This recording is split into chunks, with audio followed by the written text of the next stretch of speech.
दोस्तों, Indian air force हमारे देश की एक ऐसी संस्था है जिसके वीर जवान हमारे देश के बॉर्डर्स की रक्षा तो करते ही हैं, साथ ही इंडियन एयरफोर्स अपने जवानों और अफसरों के बच्चों के पढ़ाई लिखाई के लिए एयरफोर्स स्कूल भी चलाती है।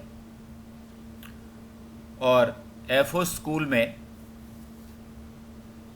परमानेंट टीचर्स रिक्रूटमेंट की वैकेंसी आई है, जिसमें एक ख़ास बात ये कही गई है कि सीटेट मस्ट रिक्वायरमेंट नहीं होगी। इसका मतलब ये हुआ कि अलग अलग पोस्टों के लिए यदि आप जो एसेंशियल क्वालिफ़िकेशन इन्होंने दे रखी है वो रखते हैं, तो अगर आपका सीटेट नहीं भी है तो आप इस फॉर्म को भर सकते हैं। तो चलिए आज देखते हैं कि एयरफोर्स स्कूल में जो परमानेंट टीचर्स की वैकेंसी आई है उसकी ख़ास बातें क्या हैं। सबसे पहले स्टार्ट करते हैं इस फॉर्म से, क्योंकि अल्टीमेटली आपको फॉर्म ही भरना होता है और फॉर्म के बारे में अगर आपको पता होता है कि क्या चीज़ें मुझे देनी हैं तो आप इसकी तैयारी पहले से कर सकते हैं। यहाँ पर आपको एक सेल्फ अटेस्टेड फ़ोटो लगानी है, पासपोर्ट साइज़। ध्यान रखिए सेल्फ अटेस्टेड होना चाहिए। किस पोस्ट के लिए आप अप्लाई कर रहे हैं उसकी जानकारी यहाँ दीजिए। यहाँ अपना नाम लिखिए, लेकिन ध्यान रखिए कि अपना नाम कैपिटल लेटर में लिखें और प्रेजेंट एड्रेस आपका यहाँ लिखें ताकि इंटरव्यू के लिए आपको लेटर भेजा जा सके। मोबाइल नंबर और ईमेल ज़रूर भर दें। अब ये एक पूरा फॉर्मेट है, respected madam sir, in response to your advertisement. ये एडवर्टीजमेंट अभी हम डिस्कस करेंगे सारा, और इसके बाद permanent address, date of birth, father, spouse, ये सारा चीज़ भरने के बाद आप लैंग्वेज नोन भर सकते हैं। एजुकेशनल क्वालिफिकेशन, यहाँ ध्यान रखें कि attach self attested photocopies of certificates, आपको अपने सर्टिफिकेट्स की फ़ोटोकॉपीज़ लगानी है। मैट्रिक से शुरू करें, क्लास 10 से, और कंप्यूटर के नॉलेज तक जितनी भी आपके पास जानकारियाँ हैं वो आप इन कॉलम्स के अंदर भर दें। इसके बाद एनी अदर क्वालिफिकेशन अगर आपके पास है, चाहे वो एजुकेशनल हो चाहे प्रोफेशनल हो, जिसकी चर्चा यहाँ नहीं हुई है, जैसे एमफिल है या पीएचडी हैं, तो इस तरह की चीज़ें आप यहाँ लिख सकते हैं। टीचिंग एक्सपीरियंस के बारे में सही जानकारी आप यहाँ ज़रूर भरें, ये बहुत इंपॉर्टेंट है। हॉबीज़ अगर आपकी है कोई तो हॉबीज़ का विवरण यहाँ दें, और उसके बाद any other information that applicant wishes to provide, आप अपने बारे में कोई खास बात अगर बताना चाहते हैं तो यहाँ पर में उसकी जानकारी दीजिए। पॉइंट 10 बहुत इंपॉर्टेंट है, 2 रेफरेंस आपको देना है, और रेफरेंस कौन होगा? Please mention name, designation and address of with contact number, ये कह रहा है, of 2 individuals of your village, town, locality who knows you well. 2 referee का नाम आपको देना है। ध्यान रखें आपको उनका नाम, डेजिग्नेशन, वो क्या काम करते हैं, उनका एड्रेस क्या है, फ़ोन नंबर क्या है, ये भी आपको लिख करके देना है। और ये ध्यान रखें कि रेफरी में ऐसे लोगों के नाम दें कि यदि उनके पास फ़ोन आए कि आपके बारे में कुछ पूछने के लिए, तो आपके बारे में वो पॉजिटिव बात करें, ये बहुत ज़रूरी है। और यहाँ पर में है all enclosures to be attached, जो भी सर्टिफिकेट्स आप लगा रहे हैं उसकी जानकारी आप इन ऑर्डर 1 2 3 4 5 लिख करके आप ज़रूर दे दीजिए, ताकि सबको पता हो कि आपने कौन कौन से डॉक्यूमेंट्स भेजे हैं। यहाँ पर में साइन करना बिल्कुल मत भूलिए। डेट एंड प्लेस यहाँ पर में ज़रूर लिख दीजिए। यहाँ पर में ये इंस्ट्रक्शंस दिए हुए हैं, इनको आप ज़रूर अच्छी तरह से पढ़ लें। तो ये फॉर्म है, और अब हम बात कर लेते हैं कि एलिजिबिलिटी क्या क्या है। यहाँ पर में देखिए पोस्ट कौन इसके बाद हम देख लेंगे कि कौन कौन सी पोस्ट अवेलेबल हैं। पोस्ट ग्रेजुएट टीचर के लिए मैंडेटरी क्वालिफिकेशन जो रखा है इन्होंने, वो ये देख लीजिए आप। पीजीटी इंग्लिश के लिए इंग्लिश, पीजीटी हिंदी के लिए मास्टर्स में हिंदी, ये देखिए एक मास्टर्स डिग्री होना चाहिए। पीजीटी मैथ्स के लिए मैथ्स और अप्लाइड मैथमेटिक्स में कोई एक। पीजीटी फिजिक्स के लिए physics, electronics, applied physics, nuclear physics, ये सारा आप यहाँ से देख सकते हैं।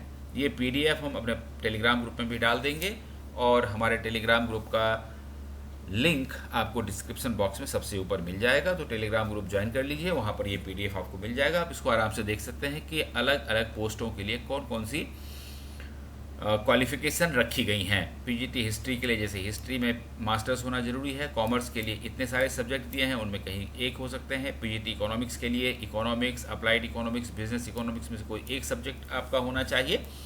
तो ये पीजीटीज़ के लिए एलिजिबिलिटी कंडीशन है। पीजीटी कंप्यूटर्स के लिए देखिए इतने सारे दिए हुए हैं, आप इसको आराम से पीडीएफ में पढ़ लीजिए टेलीग्राम ग्रुप ज्वाइन करके। और इसके बाद आप देखिए डिज़ायरेबल क्वालिफ़िकेशन। डिज़ायरेबल कहते हैं कि देखिए डिज़ायरेबल का मतलब एसेंशियल क्वालिफ़िकेशन नहीं होता है।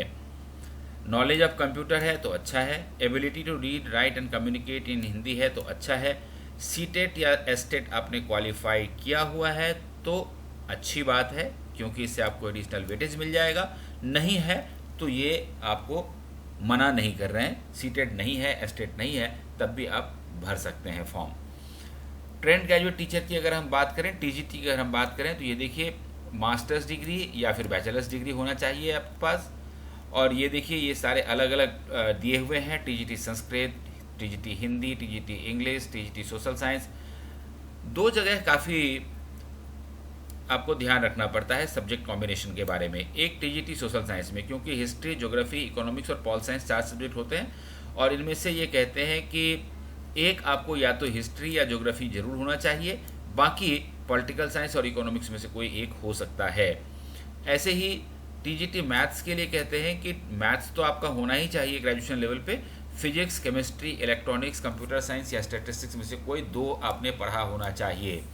इसी तरह से टीजीटी साइंस के बारे में कहा जाता है कि बॉटनी, जूलॉजी और केमिस्ट्री, ये all 3 subject should have been studied in graduation level mainly. Health wellness के लिए ये डिप्लोमा इन काउंसलिंग दिया हुआ है, तो आप ये आराम से देखें। टीजीटी म्यूज़िक के लिए डिग्री इन म्यूज़िक होना काफ़ी होगा आपके लिए। और टीजीटी गेम्स के लिए देखिए फिजिकल एजुकेशन में डिग्री होनी चाहिए, जिसको हम लोग बीपीएड कहते हैं। टीजीटी कंप्यूटर के लिए ये सारे क्वालिफिकेशंस दी हुई हैं। टीजीटी ड्राइंग के लिए डिप्लोमा इन ड्राइंग या पेंटिंग होना चाहिए, या स्कल्पचर में आपको डिप्लोमा होनी चाहिए, तो ये काफ़ी होता है। ये सारे क्वालिफिकेशंस हैं। और एज की बात कर लेते हैं। अब एज की बात करें तो ये कहते हैं कि देखिए आपका एज 21 साल से 50 साल के बीच होना चाहिए, और आपके एज की काउंटिंग 1 जुलाई को की जाएगी। और विमेन कैंडिडेट्स चाहे किसी भी कैटेगरी के हों, और फिजिकली चैलेंज जो कैंडिडेट्स होते हैं उनके बारे में कहा गया है कि they will be given as relaxation up to a maximum of 5 years. That means 55 साल तक महिलाएं और जो फिजिकली चैलेंज्ड कैंडिडेट्स होंगे तो 55 साल तक फॉर्म भर पाएंगे। ये एक खास बात इसमें कही गई है। और टीजीटी के लिए डिजायरेबल क्वालिफिकेशन यही रखा गया है। देखिए सीटेट एस्टेट मस्ट नहीं है, डिजायरेबल क्वालिफिकेशन रखी गई है यहाँ पे। और पीआरटी के लिए कहा गया है यहाँ पे कि मैंडेटरी क्वालिफिकेशन जो होगा वो आपका, ये देखिए एक बैचलर ऑफ एजुकेशन,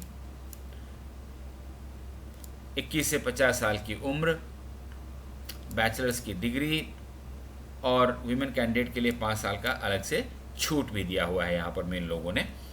तो ये, और नर्सरी टीचर के लिए सीनियर सेकेंडरी आपका होना जरूरी है, यानी कि 10+2 और plus NTT nursery teachers training में आपका डिप्लोमा ज़रूर होना चाहिए। एज यहाँ भी 21 से 50 साल रखी गई है, और वीमेन और फिजिकली चैलेंज कैंडिडेट्स को 5 साल की छूट भी दी गई है।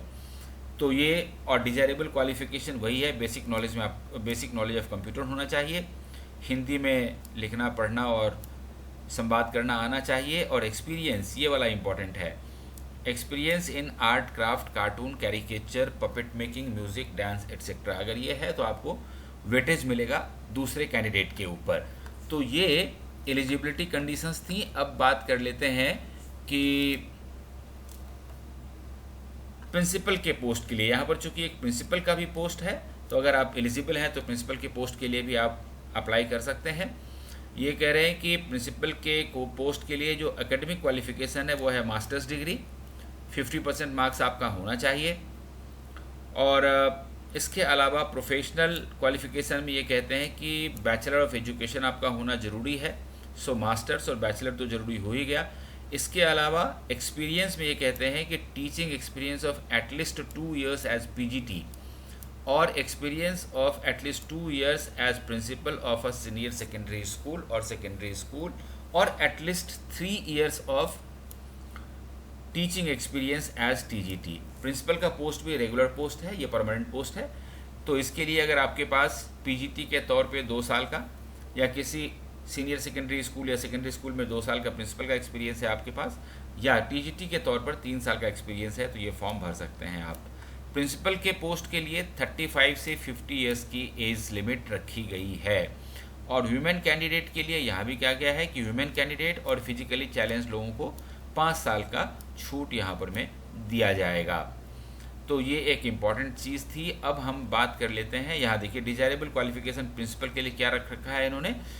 लैंग्वेज में तो उन्होंने कहा हुआ है कि भाई they should be able to fluently speak, read and write English. Teachers के लिए हिंदी था। और नॉलेज ऑफ कंप्यूटर यदि है, पॉक्सो एक्ट के बारे में जानकारी है, सीबीएसई रूल के बारे में जानकारी है, एनसीईआरटी के बारे में जानकारी है, तो आपको निश्चित रूप से प्रेफरेंस मिलेगा। एजुकेशनल वर्कशॉप आपने अगर अटेंड किए हुए हैं तो आपको इसका वेटेज मिलेगा आपको। ये सारी चीज़ें थी प्रिंसिपल के बारे में। और पीजीटी केमिस्ट्री के बारे में ये अलग से क्वालिफिकेशन दी हुई है, तो ये आप इसको अलग से पीडीएफ में देख लेना। टीजीटी के बारे में ये अलग से क्वालिफिकेशंस दी हुई हैं, ये आप अलग से देख ले सकते हैं। अब हम बात कर लेते हैं कि ये जो वैकेंसी है ये कहाँ से आ रही है। तो मैं आपको पहले दिखा दूँ ये चीज़। ये देखिए FO school Manori Prayagraj, CBSE affiliation number यहाँ इसका दिया हुआ है। ये ओरिजिनल वेबसाइट है एफओ स्कूल मनोरी का। यहाँ जब आप ये नोटिस एंड सर्कुलर जो चल रही हैं आप ये देख सकते हैं। यहाँ पर में जैसे ही सबसे ऊपर वैकेंसी आ रही है, अगर आप वैकेंसी को क्लिक करते हैं तो ये देखिए यहाँ पर में ये आपका नोटिस डिटेल आ जाता है। और यहीं पर में ये बात कही गई है कि FO station Manori, FO school Manori Prayagraj UP invites application for the post of principal health wellness teacher TGT English और ये सारी चीज़ें। तो मैं आपको दिखा देता हूँ कि अभी की जो ओपनिंग है उसमें ये सारे पोस्ट हैं। आप देखिए एफओ स्कूल मनोरी में प्रिंसिपल का पोस्ट है रेगुलर, हेल्थ और वेलनेस टीचर का रेगुलर वैकेंसी है, पीजीटी इंग्लिश के लिए रेगुलर वैकेंसी है, पीजीटी केमिस्ट्री के लिए रेगुलर वैकेंसी है और पीजीटी मैथ के लिए कॉन्ट्रैक्चुअल वैकेंसी है। सॉरी, पीजीटी केमिस्ट्री और पीजीटी मैथ्स दोनों के लिए कॉन्ट्रैक्चुअल है, बाकी ऊपर के तीनों के पोस्ट के लिए रेगुलर वैकेंसी है। और मैंने आपको वेबसाइट दिखाया है, आप इसके ऊपर डिटेल देख सकते हैं सारा। और लास्ट डेट ऑफ एप्लीकेशन ये कह रहे हैं कि लास्ट डेट ऑफ एप्लीकेशन 11 अगस्त 2023 होगा। और ये एक मोबाइल नंबर दिया हुआ है 8528821551। तो अगर आपको ज़्यादा डिटेल इसके बारे में कुछ चाहिए तो आप निश्चित रूप से यहाँ संपर्क कर सकते हैं। और इसके बारे में देखिए, pay perks and attractive remuneration are no bar for deserving candidates and can be negotiated. अगर आपके पास क्षमता है आप नेगोशिएट कर सकते हैं कि आपको कितनी सैलरी चाहिए, और अगर आपके पास क्षमता है तो ये निश्चित रूप से आपको देंगे। और एक जो यहाँ पर में वैकेंसी नॉन टीचिंग स्टाफ के लिए है वो लैब असिस्टेंट के लिए है, जिसके लिए 10+2 साइंस की बात इन लोगों ने कही है। तो दोस्तों ये जो वैकेंसी है एफओ स्कूल मनोरी की बहुत अच्छी वैकेंसी है। आप फॉर्म भरिए और तैयारी करिए। All the best.